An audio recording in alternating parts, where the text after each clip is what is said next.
Shalom Alejem. Bendiciones, hermanos. ¿Cómo están? ¿Bien?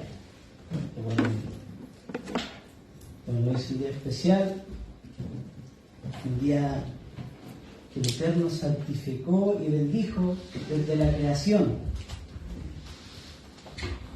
Nos guardamos este día, nos celebramos este día por mandato de un hombre ni por un concilio, sino que estamos aquí congregados en este día porque así lo dictaminó el Eterno. Amén. El Santo bendito. Amén. Amén. Por lo tanto, si nosotros nos congregamos en el día que Él bendijo, que Él santificó, ¿qué vamos a adquirir nosotros? Bendición y santidad. Estamos llamados a eso, a ser santos. Amén. Amén. Dice la Escritura, ser santos como yo soy santo. Así que, si alguien por ahí puede decir, ¿cómo me santifico? De esta manera, guardando el día de reposo, congregándose. Amén. Amén. Bendito sea el Eterno. Vamos a, hermano, si me puede ayudar con un power que traje. Traje la verajá y está en el escritorio. ¿Vida de enseñanza? ¿El escritorio está? ¿El único que hay en el escritorio? Hay otro por ahí. Póngase de pie, hermano, vamos a estudiar la bendita Torá del Eterno. Y antes vamos a hacer la lectura, la verajá por la lectura de la Torá. Amén. La vamos a hacer todos juntos. 1, 2, 3. Baruch atah Adonai Eloheinu melech haolam asher bachar banu mikol ha'amim ונתן לנו את תורתו. Baruch atah Adonai noten haTorah. Bendito eres tú, Eterno, Dios nuestro, soberano del universo, que nos ha escogido de entre todas las naciones y nos ha entregado tu Torah. Bendito eres tú, Eterno, dador de la Torah. Amén. Tome su asiento.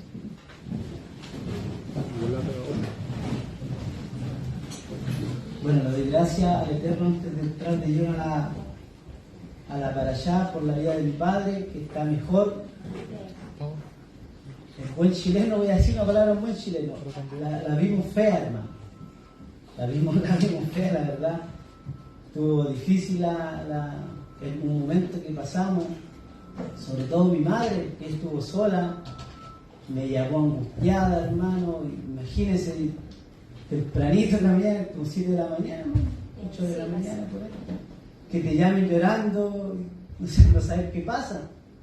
Así que fue un momento difícil, ¿cierto, Mari? Sí. Pero le damos gracias al Eterno porque está saliendo todo bien. Amén. Amén. Y podemos decir, cuesta decirlo, pero podemos decir, Kamsule Toba. Todo es para bien. Amén. Amén. Amén. Ya, vamos a estudiar la parashá. Si me puede pasar la... ¿Está por ahí?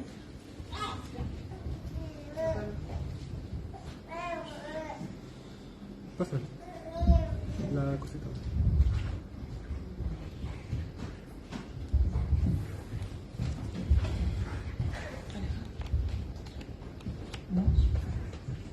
Ya, la parashá del día se titula Vaikra, ¿cierto? Vaikra leyeron. Y hoy día comenzamos con el tercer libro de la Torá. Gracias al Eterno hemos podido estudiar 2 libros. ¿Qué libro hemos estudiado? Bereshit y Shemot. Vamos a hacer un breve contexto, 2 minutitos. ¿Qué hemos venido viendo? El libro de Shemot. ¿Qué es lo que se resalta en el libro de Shemot? Partiendo el libro, se resalta la salida de nuestro pueblo de Israel, de Egipto.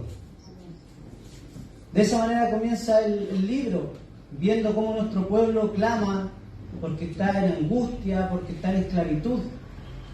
Entonces clamaron al Eterno y el Eterno los sacó de Egipto con mano poderosa. Amén. Entonces vemos que el Eterno llamó a Moshe y comienza el procedimiento, lo saca de Israel, luego le entrega la Torá Y vemos que en ese tiempo, cuando le entrega la Torá, ya en el capítulo 25, para allá Terumá, el Eterno le dice a Moshe que construyan un Mishkan, ¿cierto? Amén. Y ahí del capítulo 25 al capítulo 40, la Torá se centra en el Mishkan. No habla de esta morada, no habla de los utensilios, nos habla de las divisiones, atrio, lugar santo, lugar santísimo, el arca, la menorá, el shulchan, la mesa de los panes de la proposición, el altar de bronce, de cobre. Y la Torá no habla de todos estos detalles. Posteriormente, en un momento de la historia, nuestro pueblo creó un becerro de oro. Pecó, como lo hablamos muchas veces. Dice la Escritura que nuestro pueblo cometió un gran pecado. No fue un pecadito, fue un gran pecado. Pero pudimos ver que el Eterno los perdonó. Amén. El Eterno tuvo misericordia de nuestro pueblo. Los perdonó por ese gran pecado. ¿Se acuerdan que estuvimos viendo las leyes de la Teshuvá? Así, si se acuerdan, cómo llegar a tener Teshuvá. Habían varias cosas que uno tiene que hacer para hallar el perdón del Eterno. ¿Se acuerdan o no? Había que detenerse, dejar de hacer lo que estaba haciendo, reconocer, confesar. ¿Cierto? La confesión era una de las cosas importantes para que nosotros encontremos el perdón. Confesarle al Eterno lo que hemos hecho. ¿Amén? Amén. Entonces, ahora entramos al libro de Levítico. Mire, leamos una parte del Éxodo 40. ¿Cómo termina este libro? Éxodo 40,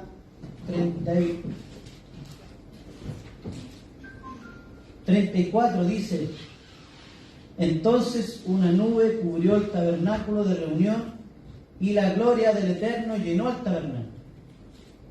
Después de todo este procedimiento, donde Dios le dijo a Moshe: levanten un tabernáculo, háganlo de tal forma, de tales medidas, con tales colores, ya en Shemot termina diciéndonos que se levantó esta morada. Ya estaba todo listo. Ya lo único que faltaba era inaugurar este Mishkan y empezar a trabajar en él. De esa manera termina entonces el libro de Shemot. Ahora, entrando al libro de Vaikra, ya la parashá que nos compete ahora, hoy día, esta semana en realidad, que ya está culminando, vemos que antes de que se inaugure este Mishkan, antes de que empiece a trabajar, antes de que se empiece a trabajar en el tabernáculo, el Eterno dio algunas ordenanzas. Esas son las que las encontramos aquí en el libro de Vaikra. Amén. Entonces vamos a ver un poquito. Amor, si lo puedes cambiar. Ahí sí. Vamos a ver, aquí yo traje unos pequeños puntos de lo que nos habla este libro de Vaikra. ¿Ya? No sé si logra ver. Bueno, ahí yo voy a ir leyendo. Dice: a este Sefer, a este libro, también se le denomina Torat Kohanim, que significa en español las leyes de los sacerdotes. Así también se le conoce a este libro como Torat Kohanim. En su mayor parte trata de los korbanot, de las ofrendas que se presentan en el tabernáculo, en el Mishkan. Vemos que hay varios grupos de sacrificios. El primer grupo de ofrendas se denominan olot, o sea, ofrendas ígneas, o sea, ofrendas de fuego. Vemos que el animal es traído a la entrada del Mishkan. En lo concerniente al ganado vacuno, la persona que traía la ofrenda colocaba las manos sobre el animal. Ya, son algunos detallitos de lo que nos habla estos capítulos. Luego, el animal era sacrificado y el Cohen salpicaba su sangre sobre el altar. Se lo degollaba y se lo trozaba, y luego las partes eran dispuestas y lavadas, y se las quemaba en el altar. También se describe el proceso en que se presentan las ofrendas de fuego de los demás animales y aves. También podemos ver en este libro que se describen además las distintas ofrendas vegetales, parte de las cuales se queman en el altar, mientras que el resto lo comen los Kohanim. También en esta parashá y en este libro vemos que se prohíbe mezclar levadura o miel en las ofrendas. Ninguna ofrenda tenía que estar acompañada de levadura o de miel. De hecho, el mandamiento dice que había que sazonar. ¿Se acuerdan que un día estudiamos lo que es la sal? Así se acuerdan, sal del mundo que nuestro Mashiach nos dijo.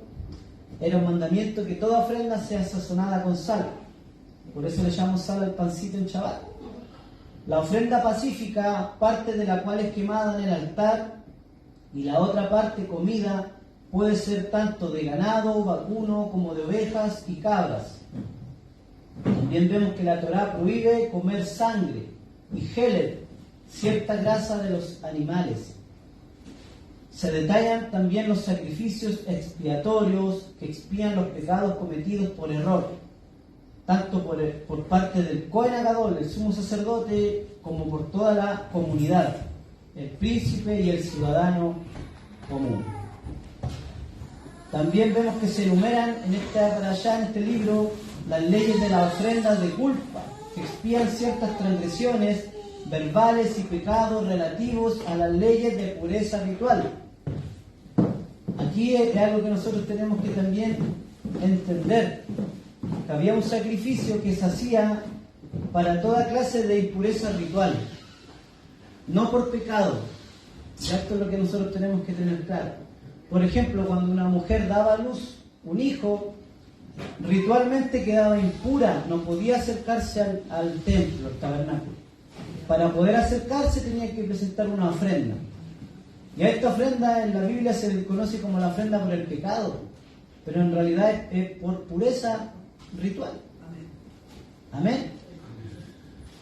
Por último, se detallan las ofrendas vegetales que deberá presentar aquel que no pueda afrontar los gastos de la ofrenda de culpa normal. La ofrenda que expía la malversación de propiedad sagrada, las leyes de ofrendas de culpa cuestionable y las ofrendas para pecados de deshonestidad. Bueno, eso es lo que podemos ver en este libro. Vamos a sacar esto. Vamos a dejar ahí la verajá para que no nos concentremos. Bueno, eso es lo que podemos ver así de una manera un poquito resumida respecto a este libro. Bueno, ¿qué podemos decir de este libro? Que es un libro un poco complejo de entenderlo. Sobre todo esta parashá. Los que pudieron estudiar la parashá son 5 capítulos completos. ¿Y qué nos hablan estos 5 capítulos completos? Nos hablan solamente de las ofrendas. Amén. Entonces, es un poco complejo de entender este libro, esta parashá. Mire, yo quiero que veamos algo. A ver si podemos verlo aquí. Sí, aquí está.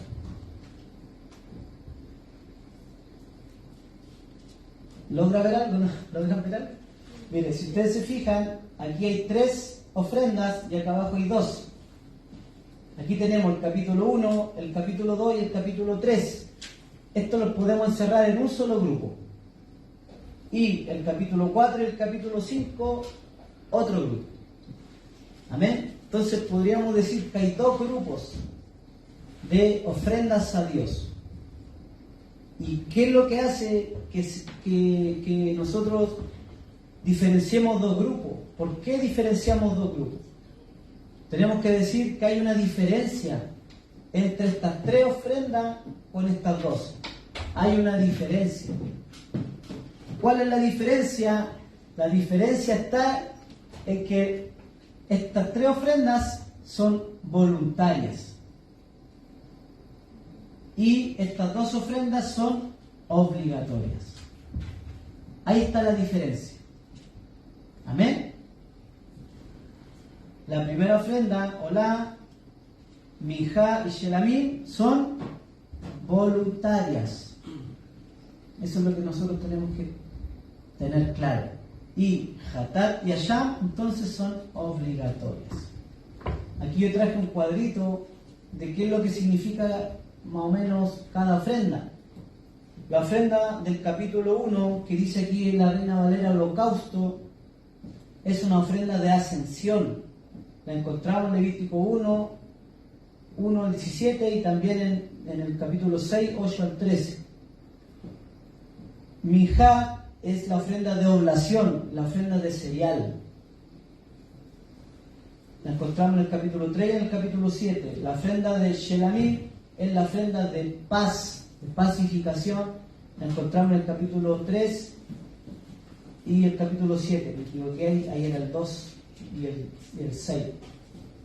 Y las últimas dos ofrendas, una es por pecado, esa es la que yo les decía, Hatat. Esa ofrenda se llevaba para que la persona se purificara. Habían ocasiones donde el sacerdote quedaba impuro, podría quedar impuro. Por ejemplo, si el sacerdote tocaba un cadáver, quedaba impuro, por lo tanto no podía trabajar en el servicio. ¿Qué tenía que hacer? Tenía que presentar una ofrenda Hatat. De esa manera se purificaba. Y tenemos una ofrenda Asham, que a esta se le conoce como la ofrenda de culpa por la iniquidad. Ahí es cuando la persona cometía un error con el prójimo y se daba cuenta de que le había hecho mal al prójimo. Entonces, ¿qué tenía que hacer? Presentar una ofrenda de Asham y también restituirle al hermano. Esa es la última ofrenda. ¿Amén? Amén. ¿Ya cómo vamos hasta ahí? Es un poco complejo, como les decía, este tema. De hecho, hermanos, si nosotros analizamos minuciosamente estas ofrendas, la Torá tampoco da tanta claridad de por qué alguien la llevaba. Digamos así, nos da ejemplos. Entonces nos hace más complicado entender estas cosas. La Torá aquí, la persona que llevaba, entendía lo que llevaba, entendía el porqué. Pero a nosotros nos cuesta realmente entender el porqué. Y este es un comentario de los sabios dicen esto.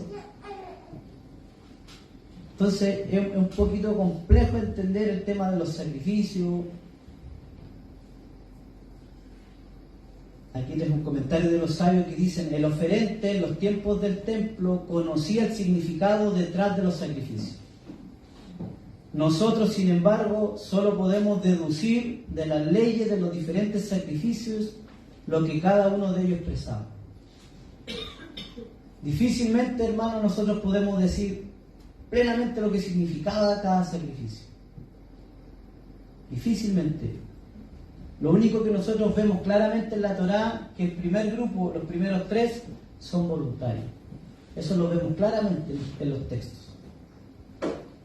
¿Amén? Amén. Mire, Levítico 1, 2, acompáñenme, amor, sácalo. Levítico 1, versículo 2. Dice: habla a los hijos de Israel y diles: cuando alguno de entre vosotros ofrece ofrenda a Dios, ahí ese indica que es voluntario. Cuando alguno de los hijos quiere ofrecer algo a Dios, ahí nosotros notamos que era plenamente voluntario. Pero nosotros, si vemos ya las últimas dos ofrendas, dice: si alguien comete tiene una impureza, tiene que llevarlo. Ese tiene, entonces le da la característica de obligatorio. ¿Amén? Entonces estas 3 primeras, como les digo, hermano, tiene que quedar claro, eran voluntarias. Ahora, si nosotros pensamos y tratamos de buscarle el por qué alguien quisiera llevar, podríamos entender.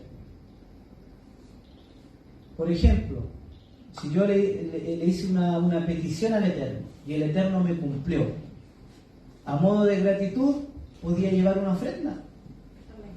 Amén. Entonces, podríamos entender que toda esta primera ofrenda es a modo de gratitud. Y ya las últimas dos son las que son obligatorias, son porque estás impuro o porque hiciste algo malo. Tenías que llevar algo. Amén, mis hermanos. Entonces, cuesta entender esta ofrenda, hermano. Cuesta entender todo lo que es relacionado al templo. ¿Por qué? ¿Por qué nos cuesta? ¿Cómo vivimos nosotros? ¿En qué tiempo vivimos nosotros? Vivimos en un tiempo donde la tecnología está avanzada, la informática. Vivimos donde tenemos acceso a internet en todo momento. De hecho, portamos internet en el bolsillo, ¿cierto? Y todas estas cosas nos alejan más de los tiempos antiguos. Mientras más tecnología, mientras más el mundo avanza, más nos alejamos de estos tiempos del primer siglo. Estamos alejados de esto nosotros. Imagínense, hermanos, usted viera a alguien vestido de sacerdote en la calle. ¿Sería raro o no? Con las vestiduras que él tenía. O ver al Cohen Agadol. Era una vestimenta hermosa, pero sería raro. De hecho, el servicio ya para nosotros sería raro verlo. El culto. Nosotros estamos ajenos a ese servicio, cómo se hacía. Imagínense, hermano, vamos al culto. Ya vamos, hermano, a tal hora ya vamos. Llegamos al culto y vemos cómo están matando un animal. Y nosotros, ¿qué manera de adorar a Dios es esa? Nosotros estamos acostumbrados a otro servicio, a venir aquí, ¿cierto? A cantar, orar, escuchar la palabra, pero ahí era distinto. Estamos muy ajenos a esa realidad. Muy ajenos. Entonces, hermanos, nosotros tenemos que tratar de entender lo que más podamos y no sentirnos tan ajenos a aquello. ¿Por qué? Porque son procedimientos que el Eterno dejó. Él dejó los corbanot, que se maten animales, Él los dejó. Si Él los dejó, era importante. No podemos desechar, hermanos, estos capítulos. Y de hecho, el libro de Vaikra, y sobre todo estos primeros 10 capítulos, lo estudiamos poco. ¿Por qué estudiamos poco estas cosas? Por lo mismo, porque estamos tan ajenos a un sacrificio. ¿Para qué lo vamos a estudiar? ¿Qué importa hoy que estudie respecto al sacrificio del holocausto? ¿Para qué me sirve? ¿Para qué voy a estudiar el sacrificio de minjá, de cereal? ¿Para qué? El de pacificación, el hatat, asham. ¿Para qué me sirve en mi vida práctica? No lo estudiamos, ¿cierto? ¿Estamos ajenos o no? Amén. Honestamente, ¿estamos ajenos a todo aquello? Pero en realidad, mi hermano, aquí está la forma de cómo nosotros tenemos que acercarnos al Eterno. Y nosotros tenemos que entender algo que es fundamental. Todo mandamiento tiene una esencia. Si bien ya no existen estos procedimientos, pero detrás existe la misma esencia. Y eso es lo que nosotros tenemos que descubrir. La esencia de los mandamientos. Porque es fácil, hermano, decir, no, ya no hay sacrificio, ¿no? ¿Para qué voy a leer eso? No voy a estudiar eso. Es fácil, hermano. Pero nosotros tenemos que entender que detrás de eso hay algo que el Eterno nos quiere enseñar. No vamos a poder llevar a cabo el mandamiento de la forma práctica, pero sí podemos llegar a la esencia del mandamiento. ¿Me va entendiendo, cierto? Amén, amén. Y eso es lo que nos enseñó nuestro maestro, nuestro Mashiach, Yeshua. Yeshua dijo, ustedes escucharon, no adulterarás, mas yo digo que el que codicia ya adulteró. Ese fue un trabajo del corazón, un trabajo interno. Y esto nosotros también tenemos que ver que aquí hay algo interno de la persona que llevaba a cabo el sacrificio. Más allá de centrarnos en el sacrificio como tal, porque como ya no se hace, tenemos que buscar el sentido del por qué alguien lo llevaba y cómo lo llevaba. Ahí tenemos que llegar. ¿Amén? Entonces, primero, mi hermano, tenemos que hacer una diferencia entre los sacrificios de los paganos con los sacrificios que se ven aquí en la parasha. En lo primero que nosotros tenemos que lograr diferenciar los sacrificios de los paganos. ¿Por qué llevaban ellos sacrificios a sus dioses? ¿Con qué motivo? Y esto nosotros lo podemos encontrar en la literatura antigua, literatura de los griegos, literatura del Medio Oriente. Ahí nos explica por qué las culturas antiguas llevaban sacrificios a sus dioses. ¿Qué nos dicen estos documentos? Nos dicen que ellos llevaban sacrificios a sus dioses para aplacar la ira de sus dioses. Los paganos veían a sus dioses como dioses caprichosos, como dioses que les querían hacer el mal. Entonces ellos decían, llevémosle un sacrificio a nuestro Dios para aplacar su ira. Démosle de beber sangre. Entonces ellos veían a sus dioses como dioses hambrientos, dioses sedientos. Y esa es la diferencia que tenemos que hacer nosotros con nuestro Elohim. Nuestro Dios no necesita sacrificios. No necesita nada de eso, hermano. ¿Quién necesita el sacrificio? ¿Quién? Nosotros necesitamos llevar el sacrificio.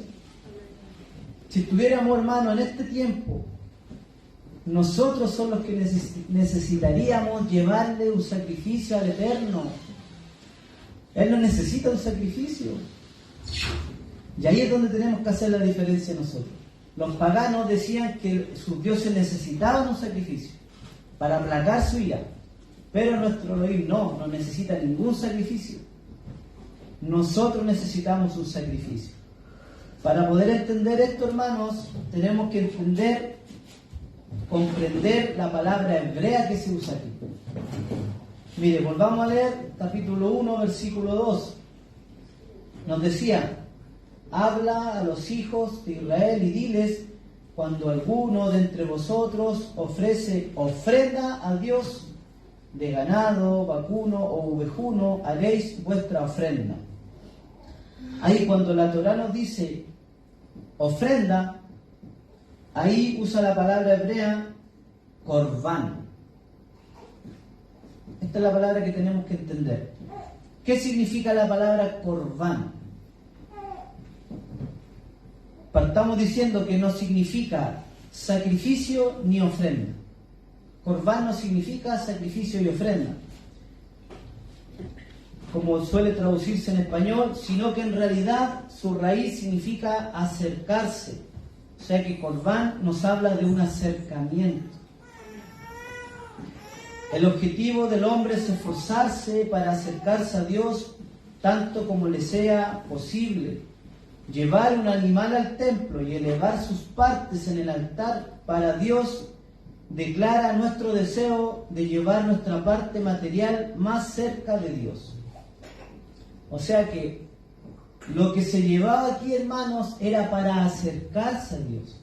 Te acercaba a Dios. Esa es la diferencia que hay con los dioses paganos. ¿Qué decía lo antiguo? No, los dioses tienen hambre, tienen sed. Hay que llevarle un sacrificio para que no tenga ira sobre nosotros. Pero con el Eterno es distinto, hermano. No podemos llegar y acercarnos a la presencia del Eterno. Tenemos que acercarnos a través de algo. Y esa es lo que aquí traduce como ofrenda, korban. ¿Amén? Amén. Ahora, tenemos que entender también que korban a la vez también es un sacrificio y una ofrenda. Pero en sí es una forma de acercarte a Dios. ¿Amén, mis hermanos? Amén. ¿Vamos bien o no? Bueno, espero que vayamos bien, hermanos. Como les decía, reitero, es un poco complejo estudiar esta área. De hecho, si usted quiere ver que es complejo esta área, métase a Facebook solamente y vea cómo debaten ahí los maestros, cómo debaten sobre, no, si hay templo, no, que un tercer templo, ¿para qué? Ahí está todo el debate y ahí se da cuenta que realmente es complejo. Yo tampoco voy a venir aquí y decir cómo es la cosa. Ya tampoco voy a venir a decir yo, no, si está todo mal, yo realmente sé cómo es la cosa. Ya yo no voy a caer en eso. Lo que sí quiero que podamos ver lo que más luz nos da la propia Escritura. Amén. Y una de las cosas que nosotros estamos claros, hermanos, que esta ofrenda era para acercarse a Dios. Y no porque Dios tenía hambre como los dioses paganos. Esta es la primera diferencia que tenemos que hacer. Y lo otro es que habían ofrendas voluntarias y ofrendas obligatorias.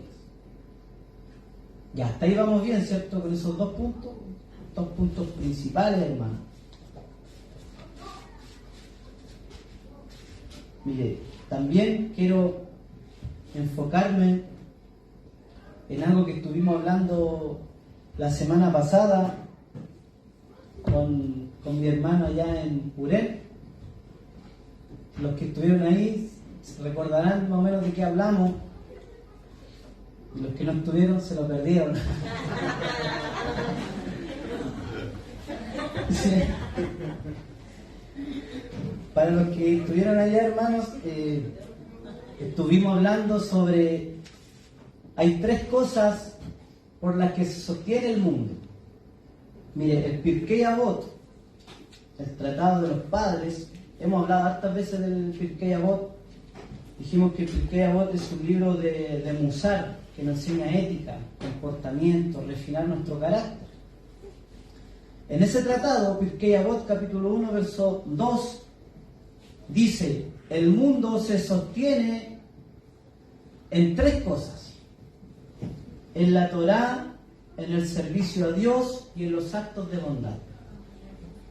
Por estas tres cosas, el Eterno no destruye la humanidad, porque están estas tres cosas en la tierra. Amén. La semana pasada estuvimos hablando de la Torá. No sé si se acordarán mis hermanos que fueron para allá. Hablamos de que la Torá salía del templo, salía del Mishkan, ¿se acuerdan? Y salía una Torá pura. Eso es lo que hablábamos. Y decíamos, ¿por qué hay tanta controversia hoy en día? Porque la Torá no sale de ahí, de la presencia del Eterno, porque sale de todos lados. De aquí sale un poquito de Torá, unas cuadritas más allá y otra cajal, sale otro poquito de Torá, ¿cierto? Y distintos puntos de vista. Pero cuando estaba el templo construido, salía una Torá y salía pura. No salía con tanto pensamiento humano. Y esa es una de las pérdidas que tuvimos nosotros después que se destruyó el templo. Después que se destruyó el templo, ahora Torá se habla en todos lugares y lamentablemente a veces, y me incluyo, le ponemos de nosotros a los pensamientos. Pero en cambio ahí salía la Torá depurada. Entonces dijimos, por tres cosas el mundo no lo destruye el Eterno. Porque todavía hay lugares donde se estudia Torá, porque todavía hay lugares donde se realiza el servicio a Dios, como esto que estamos haciendo ahora. Y también porque aún siguen los actos de bondad, los actos de caridad. Estas tres cosas el Eterno las ve y dice, todavía no es el tiempo de destruirlos, de aplicar los juicios. Y esto tiene base en la Escritura, hermano. Tiene base. Quizá en algún momento podamos estudiar bien esta Mishnah. Y yo me quiero centrar en el segundo punto. El segundo punto entonces era que por el servicio a Dios, el Eterno no destruye el mundo. Y este servicio a Dios se llevaba a cabo primeramente ahí en el Mishkan, en el templo. Ahí se hacía un servicio a Dios, ahí había un culto todos los días. No era solamente un Shabbat. Todos los días se realizaba un culto al Dios. ¿Qué se hacía en ese lugar? A ver, ¿quién está más o menos sabe más o menos el tema del templo. ¿Qué se hacía en ese lugar? ¿Cómo era el servicio? ¿Qué se hacía ahí? A ver, ¿alguna idea? Bueno, se hacían sacrificios. ¿Qué más? Incienso, parte del sacrificio, digámoslo. ¿Qué más se hacía? A ver. Algunos estaban encargados de los utensilios, del fuego. Sí. ¿Qué más? Sí, todo eso es parte de la hora del sacrificar. Pero ¿qué más aparte del sacrificio? Se oraba, se cantaba. Se oraba, se cantaba, hermano. Nada, sí. Y eso es lo que nosotros estamos tan lejanos, estamos tan ajenos a lo que se hacía ahí, pensamos que era un matadero ese lugar. Pensamos en el templo, pensamos en el Mishkan, no, pura sangre en ese lugar. No es así, hermano, no es así. En ese lugar había cantos, había tefilá, oraciones, plegarias, y habían oraciones comunales, que eran los rezos, lo que está aquí, como también había oraciones personales. Y tenemos ejemplos. Hay una mujer que no podía tener hijos y fue, ¿cómo se llama? Ana, ¿cierto? Fue a orar al templo. De hecho, hay un texto profético donde dice, habla del templo y dice que es casa de oración, puerta del cielo. Entonces en ese lugar se oraba, en ese lugar se cantaba. Bueno, el hermano Héctor nos hablaba del Tehilim 92. Ese salmo se cantaba ahí en el templo. Tov leodot la Hashem, ulesamer Adonai. Bueno es alabar tu Dios y cantar salmos a tu nombre, oh Altísimo. Anunciar por la mañana tu misericordia y tu fidelidad por la noche. Se cantaba todos los Shabbat. Pero también otros salmos se cantaban en los otros días. También podemos ver en las fiestas, las festividades. ¿Han visto los salmos cuando dicen canto de ascensión? ¿Han leído los salmos? Si no me equivoco, del 121 en adelante, dicen cantos de ascensión. Mire, vayamos viendo estos detallitos. Aquí están, del Salmo 120 hasta el Salmo 134. Estos 14 salmos se cantaban para las festividades. Por eso dice canto gradual, cantos de ascensión. Cuando la gente subía, cantaban estos salmos ahí en el templo. Y uno de ellos es un salmo que me gusta mucho, que dice: yo me alegré con los que me decían, a la casa del Eterno iremos. Había un regocijo cuando se asistía a aquel lugar. Amén. Entonces todas estas cosas estaban ahí, hermano. Cantos, oraciones, la gente se inclinaba ahí en ese lugar. Y una de las cosas también que estuvimos hablando hace unas porciones atrás, si no me equivoco, fue en la Parashat Terumá, decíamos que los sacrificios y todo lo que se hacía en el templo se conectaba con la vida personal de la persona. No sé si recuerdan, mi hermano. Como por ejemplo, si una persona hacía un voto y después cumplía el voto, tenía que llevar un sacrificio al Eterno.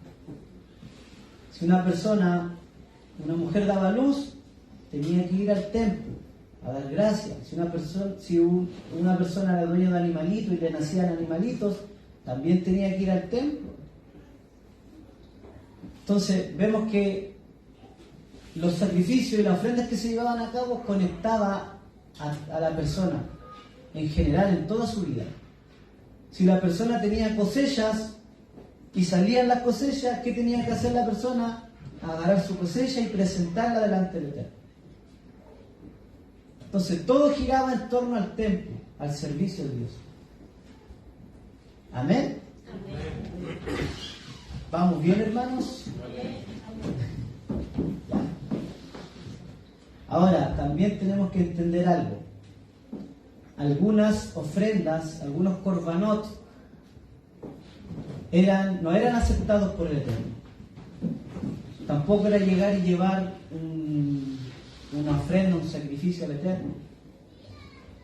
Aunque sea voluntaria, aquí es donde ya nosotros tenemos que entrar un poquito más en lo profundo. Habían ofrendas que el Eterno rechazaba. Así también como hay oraciones que el Eterno rechaza. ¿Usted sabía que hay oraciones que el Eterno rechaza? Hay una alabanza muy bonita, pero que una estrofa no me calza mucho, esa alabanza que dice: Dios no rechaza oraciones, ¿cierto? La Escritura dice que sí rechaza oraciones Dios, sí rechaza. ¿Qué oraciones Él rechaza? Proverbio lo dice. Hay oraciones que son abominables para Él. ¿Cuáles son? Son de esas personas que no quieren oír la Torá del Eterno. De esas personas que no estudian la Torá del Eterno. Que no están interesadas en cumplir la voluntad del Eterno. Esas oraciones, las oraciones que hace esa persona, Dios las rechaza, no las escucha. Porque yo me imagino como que Él dirá: quiere que lo escuche y Él no me escucha a mí. Porque la Torá es la voz de Dios. Entonces queremos exigirle a Dios: Señor, escúchame, cumple mi petición. Y el Señor: todos los Shabbat te hablo y no quería escuchar. En la semana hay conexiones, no querías conectarte. Y quieres que yo te escuche a ti y cumpla tus peticiones. No enciende ni la cámara. No, mentira.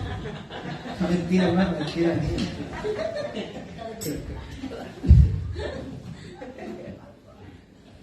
Entonces, vemos, hermanos, que hay ofrendas, así como las oraciones, hay oraciones que Dios rechaza, también habían ofrendas que Dios rechazaba. Cualquiera podría decir: Señor, pero ¿cómo vas a rechazar una ofrenda si te la estoy llevando voluntariamente? Dijimos que habían 3 que eran voluntarias, ¿cierto? Olá, Minjá y Shelamim. Entonces uno puede llevarla y el Señor no te la acepto, pero si la estoy dando, ni siquiera me lo has pedido, Señor, la traje por iniciativa propia, ¿cómo no la vas a recibir? ¿Será posible esto o no? Este ejemplo que le estoy dando. Y está en la Escritura, hermano, hay un ejemplo. Caín y Abel. Si nosotros analizamos los textos, hermano, y hay mucho debate también de los sabios, podemos ver que Dios no les pidió una ofrenda a ellos. Y hay muchos comentaristas que dicen que claramente Dios no le pidió. Aún así, Dios rechazó una ofrenda, que fue la de Caín. Caín se pudo haber enojado, haberle dicho: Señor, pero te la estoy entregando, tú no me la pediste. Aquí podemos ver que el Eterno tampoco no recibe cualquier cosa. Cada ofrenda tiene que tener un condicionante, tiene que tener una sazón. ¿Cuál es la sazón? ¿Cuál es esa condicionante? ¿Qué cree usted? Para que Dios reciba su ofrenda, ¿qué tiene que tener? Un corazón humillado, contrito. Un corazón dispuesto, contrito, humillado. Los sabios también le llaman kavaná. La ofrenda tiene que estar acompañada de kavaná. Lo que decía mi hermano, esto es una concentración, una disposición, un sentimiento sincero, una dirección del corazón. Y también todo lo que nosotros hacemos hoy en día tiene que tener eso. Si nosotros vamos a elevar un canto al Eterno, tiene que estar acompañado de kavaná, de una dirección del corazón, algo sincero, algo puro, algo honesto delante del Eterno. Y eso es lo que no tenía la ofrenda de Caín. Por eso Dios la rechazó. Era una ofrenda voluntaria, pero Dios dijo: no te la recibo. No está acompañada de lo que yo quiero. Y ahí vemos que el Eterno no es que quiera el producto, el animal, lo que usted le trae. Al final es el Señor, el dueño de todo. Lo que Él quiere es la verdadera dirección del corazón de la persona. Y es lo que vino a hacer Yeshua aquí. Aparte de dar su vida, que fue algo grandioso, algo que nos cambió la vida, nos vino a enseñar también lecciones de vida, de cómo caminar, de cómo conducirnos con el corazón, no exteriormente, sino del interior.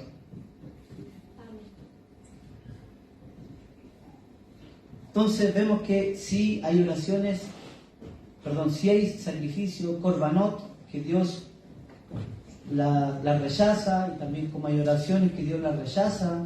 Pongamos ojo ahí también, hermano, en eso. Ahora, quiero también que podamos ver, ya este es un concepto que es complejo, hermano. Hasta ahí vamos bien, ¿cierto? Ya. Ahora nos vamos a meter a un punto que es gravitante. Mire, el concepto de vida por vida.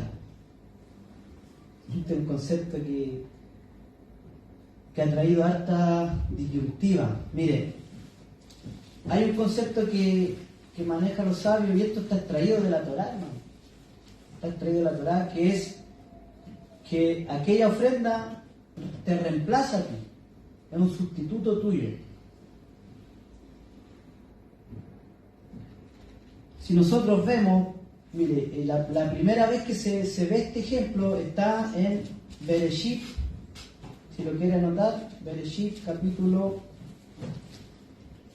19, no, perdón.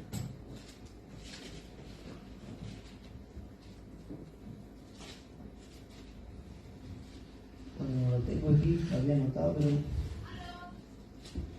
pero es el ejemplo de cuando iban a matar a Isaac. Ese ejemplo de cuando Dios le pide a Abraham, su hijo, ¿cierto? ¿Qué caso hay? Por los vehículos. Por los vehículos.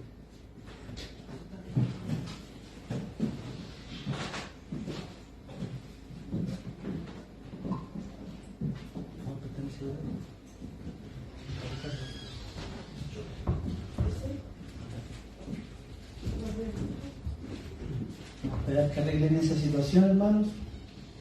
Mientras buscamos el texto.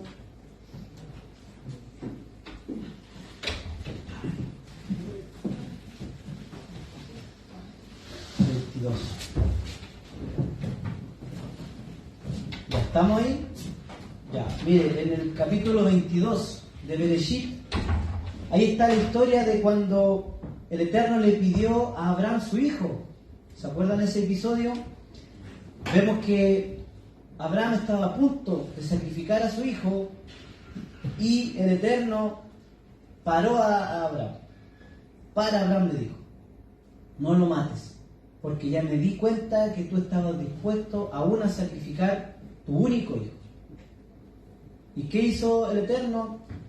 Le dijo que no lo sacrificara y apareció un carnero. Ese carnero cumplió como sustituto de Isaac. Entonces ahí podemos ver la sustitución. La primera vez que vemos esta ley de la sustitución. El primer ejemplo del concepto vida por vida. Y esto es lo que quiere el Eterno, hermano. El Eterno al final no quería la vida de Isaac, no lo quería muerto, quería ver el corazón de Abraham, incluso el corazón de Isaac. Los sabios dicen que Isaac tenía 33 años en ese momento, y aquí ya podemos ver nosotros la figura mesiánica de nuestro Yeshua, nuestro amado Adón, ¿cierto? Crucificado también con 33 años. Y aquí vemos que Yeshua es la semejanza de ese sacrificio, de Isaac. Amén. Y aquí es donde también quiero hacer un pequeño paréntesis de que no confundamos el sacrificio de Yeshua con estos sacrificios de Levítico capítulo 1 al 5. No podemos confundir, no podemos decir que Yeshua es el holocausto, es el Minjá, es Hatat, es Hayam. ¿Por qué? Porque si el Mesías fuera uno de ellos, tendría que haber muerto ahí en el templo. Y a la manera de cómo tenía que matarse el animal. Tenía que ser degollado, tenía que ser derramada su sangre, ahí en el altar. Entonces la figura del sacrificio de Yeshua nos asemeja a estos sacrificios de Levítico, sino al de Isaac. Y lo que vino a hacer nuestro Mashiach fue liberarnos de la maldición, de la muerte y del pecado, y acercarnos a Dios. Amén. Entonces, el sacrificio del Mashiach nos acercó, y ahora, estando cerca, tenemos que servir a Dios. Eso es lo que simboliza ese sacrificio de Mashiach. Dio su vida por nosotros como sustituto. Amén. Entonces, eso es lo que también nosotros tenemos que manejar, hermano. No podemos decir, no es que Yeshua el holocausto y listo. No podemos, porque si decimos que el holocausto, Él no murió en el templo, no fue muerto como se mataba el holocausto. Lo que vino a ser Mashiach, hermanos, es lo que dice Isaías 53. ¿Qué nos dice Isaías 53? Nos dice que iba a venir una persona que iba a cargar con las enfermedades, con la culpa, con el pecado del hombre. Eso es lo que vino a hacer Yeshua. Cargar nuestro pecado, nuestra culpa, quitarnos la maldición que había en nosotros. Amén, mis hermanos. Amén. Bendito sea nuestro Mashiach. Amén. Honra y gloria, como dice el libro Apocalipsis, honra y gloria al Cordero de Dios. Amén. Entonces, estamos viendo estos sacrificios de aquí de Levítico y estamos viendo que habían sacrificios que eran descalificados, que tenían que tener una sazón, y esa sazón era la intención del corazón, para que Dios la recibiera. Vemos también que para que una persona, por ejemplo, hablamos de los últimos dos sacrificios, y los últimos dos sacrificios nos decían los textos que son sacrificios obligatorios. Si una persona quedaba impurificada, tenía que sí o sí sacrificar un animal para quedar puro. También vimos que si una persona, por ejemplo, le robaba a alguien y esa persona lo sorprendían robando, esa persona tenía que restituirle a aquella persona y llevar un sacrificio al templo también. Ese es el quinto sacrificio, capítulo 5 de Levítico. Entonces, para que estos sacrificios el Eterno no los descalificase, este sacrificio por el pecado que se cometió al prójimo, tenía que haber antes una teshuvá previa. Dije lo mismo, antes una teshuvá. Amén.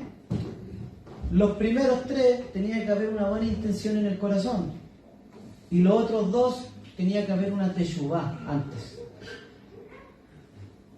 Y eso es lo que sigue hoy en día, hermano, en nuestra vida.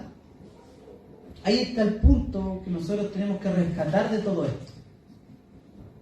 Tenemos que rescatar que aquí habían ofrendas, que habían sacrificios, se llevaban al templo, el sacerdote los mataba, manipulaba la sangre, había todo un procedimiento. Y nosotros ya no tenemos el procedimiento, pero sí sigue la esencia. ¿Cuál es la esencia? Que cuando yo me presente ante el Eterno y quiera darle gracia, tenga que ser de corazón. Y cuando yo le pida perdón al Eterno, ya yo tuve que haber pasado por un proceso de teshuvá, un proceso donde yo medité, donde yo reconocí mi pecado, donde yo confesé mi pecado, para que sea acepto a Dios. Entonces esto es lo esencial que tenían los sacrificios. La kavaná, la dirección del corazón. Amén. También los sabios hablan del animal. Alguien podría decir, de hecho una vez mi madre me dijo que le daba pena lo que hacían aquí, porque al final sufría el animalito, por culpa de uno, ¿cierto? El animalito sufría, pero los sabios dicen que ese animalito también se elevaba a Dios. Y aquí ellos se van a los conceptos. Hay un texto bíblico que dice que la creación gime por el Eterno. La creación en general. No solamente el hombre le pide a Dios, sino que los animales, las plantas, gimen al Eterno, porque fueron creadas por Él. Entonces, una manera de elevar al animal también era llevando al animal al templo y que fuera sacrificado. Hay una historia, hermanos, un midrash, una ilustración respecto a esto que estamos hablando, Esto lo encontramos en Primera de Reyes, capítulo 18. Esta historia, Primera Reyes, capítulo 18, vemos cuando Elías se enfrenta a los profetas de Baal. Esta historia que es muy buena. Y el Midrash Bemidbar Rabá 23:9 hace una ilustración de lo que pasó aquí. Miren, presten atención, dice, esta es la ilustración. El santo bendito sea, dijo Israel.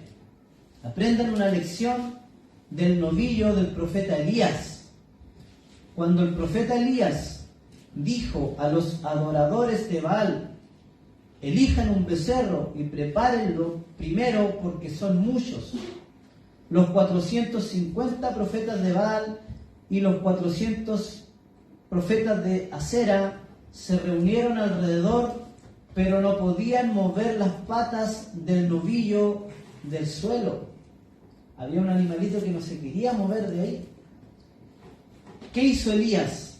Elías les dijo: elijan 2 bueyes iguales en todo, provenientes de la misma madre y criados en el mismo prado. Luego echad suerte sobre ellos, uno para el Señor y otro para Baal. Usted eligen, les dijo, uno para su Dios y uno para mi Dios.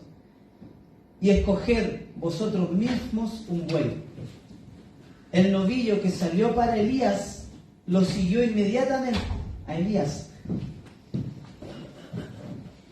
Mientras que en cuanto al novillo asignado a Baal, aunque todos los profetas de Baal y los profetas de Asera se reunieron alrededor de él, no pudieron mover sus patas.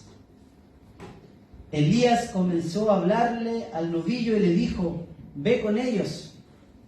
El buey respondió diciéndole, en presencia de todo el pueblo: mi hermano y yo venimos del mismo vientre, de la misma vaca, y hemos crecido en el mismo prado, pero a él le ha tocado la suerte del omnipresente, y el nombre del santo bendito será santificado por él, mientras que yo he caído con ellos en la suerte de Baal, y tendré que provocar a mi Creador. Aquí está conversando el buey con Elías. Y aquí uno podría decir que loco, ya los sabios ya echaron a andar mucho la imaginación. Pero esto pasó en la Torá en un momento, cuando vino el profeta Bilam, ¿se acuerdan? Conversó con su burro, con su burra, ¿se acuerdan? Entonces, a mí la verdad ya no me sorprenden estas cosas. Dice, aunque una ilustración, tómeselo como una ilustración, dice: tendré que provocar a mi Creador, no quiero ir.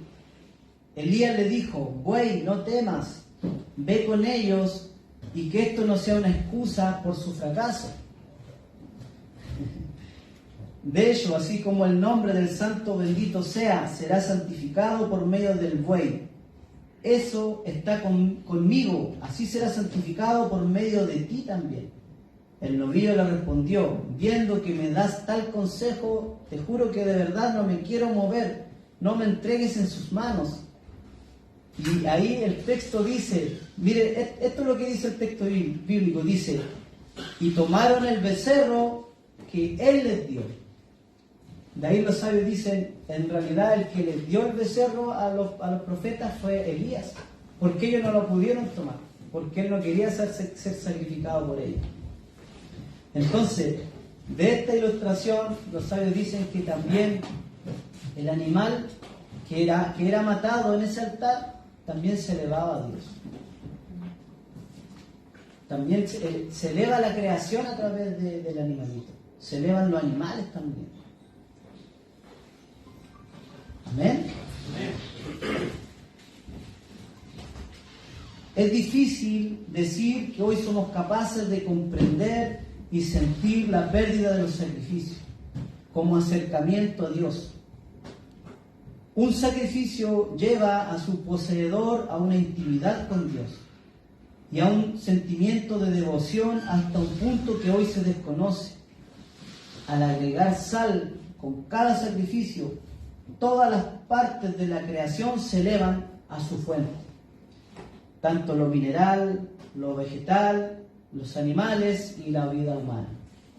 Todo se elevaba en ese lugar. ¿Qué se presentaba en el templo? Se presentaban animales, se presentaban ofrendas de la tierra, también se presentaban el fruto del árbol para la fiesta. Y también se le echaba salsita, los minerales. Y la persona iba con una cabaná. Al final, toda la creación se elevaba al Eterno. Se santificaba toda la creación. Amén.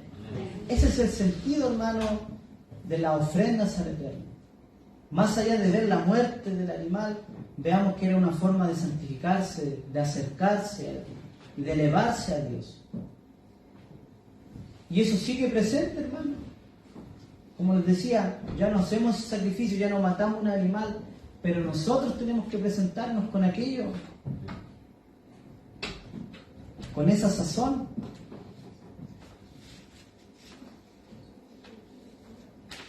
Por último, hermanos, quiero que leamos el libro de Oseas. Oseas, capítulo 14, versículo 2.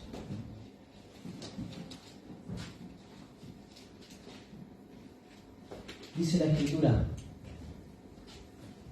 llevad con nosotros palabras de súplica y volved a Dios y decidle: quita toda iniquidad y acepta el bien, y te ofreceremos la ofrenda de nuestros labios.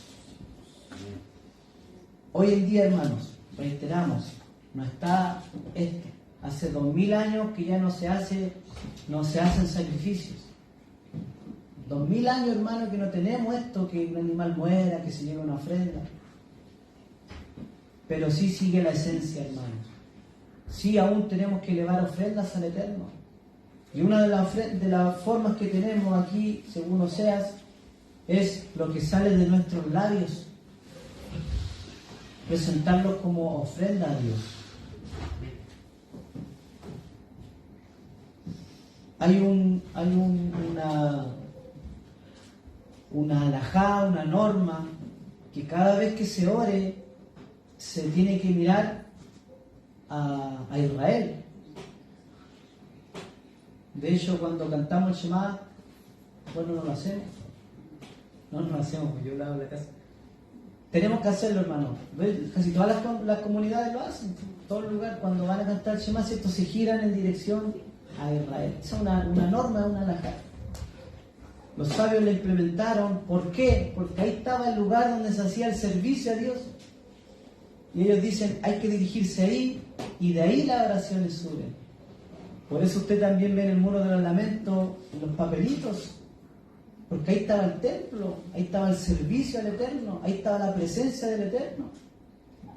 Desde ahí entonces los sabios dijeron, cuando alguien esté fuera de Israel, mire para Israel cuando vaya a orar. Y si está en Israel, mire a Jerusalén. Y si está en Jerusalén, mire al monte del templo. Y si está en el monte del templo, mire a dónde estaba el lugar santísimo. Y ore, mirando a esa dirección. Vamos a tener que implementar eso. Cada vez que oremos, cantemos el Shema, buscamos dónde está el en la aplicación y lo hacemos.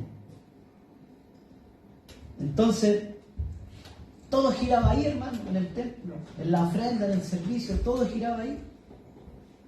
Nosotros tenemos que ser prudentes, tenemos que ser un poco, a veces, recatados en los comentarios que hagamos referente al templo. Porque si nosotros estudiamos el templo, hermanos, era un lugar de bendición. Como dijimos, la Torá salía de ahí. El servicio estaba ahí y también la caridad estaba ahí. Estos tres valores que sostienen al mundo salían del templo.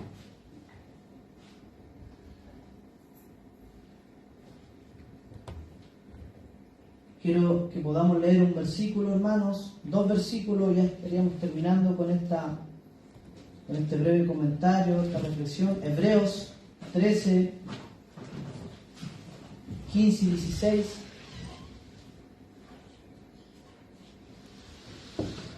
Hebreos 13, 15 y 16 dice: Así que ofrezcamos siempre a Dios, por medio de Él, sacrificios de alabanza.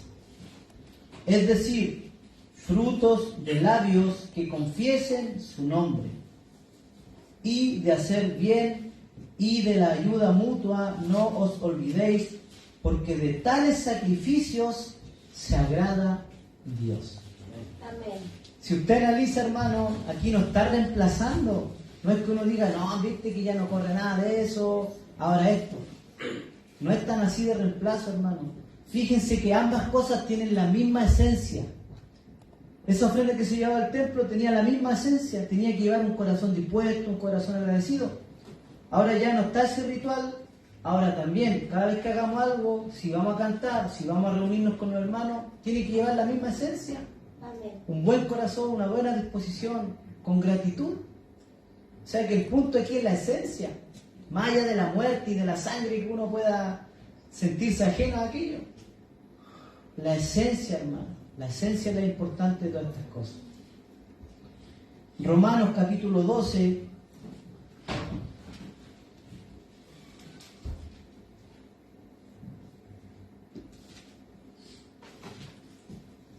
Se me perdió el libro de Romanos. Aquí está. Romanos capítulo 12, versículo 1 dice: así que, hermanos, os ruego por la misericordia de Dios que presentéis vuestros cuerpos en sacrificio vivo, santo, agradable a Dios, que es vuestro culto racional, que es vuestro culto verdadero. Presentémonos como sacrificios vivos, dice la Escritura, santos, agradables al Eterno. Amén. Sigue la misma esencia. La persona que llevaba un holocausto o una ofrenda de cereal tenía que tener esto, un buen corazón. Lo mismo, hermano. Y ahora, si yo voy a cantar, tiene que tener lo mismo. Amén. Amén. Que el Eterno nos bendiga, que el Eterno nos ayude, hermanos. Y podemos decir que el servicio al Eterno sigue en pie.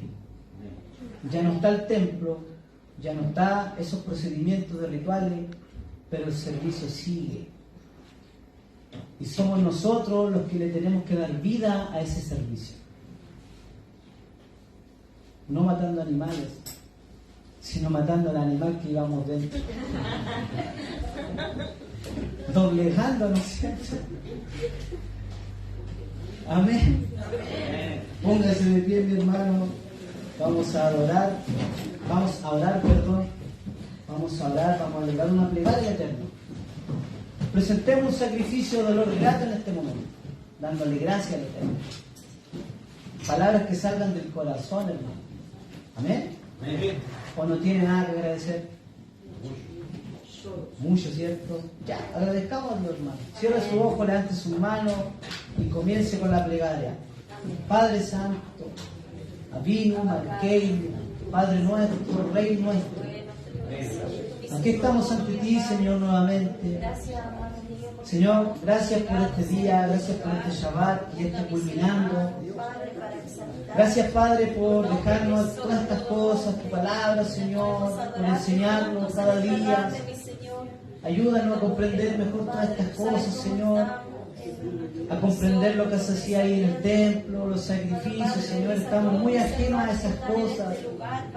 Pero ayúdanos, Padre bendito. De ti viene el conocimiento, de ti viene el entendimiento, Señor, al hombre.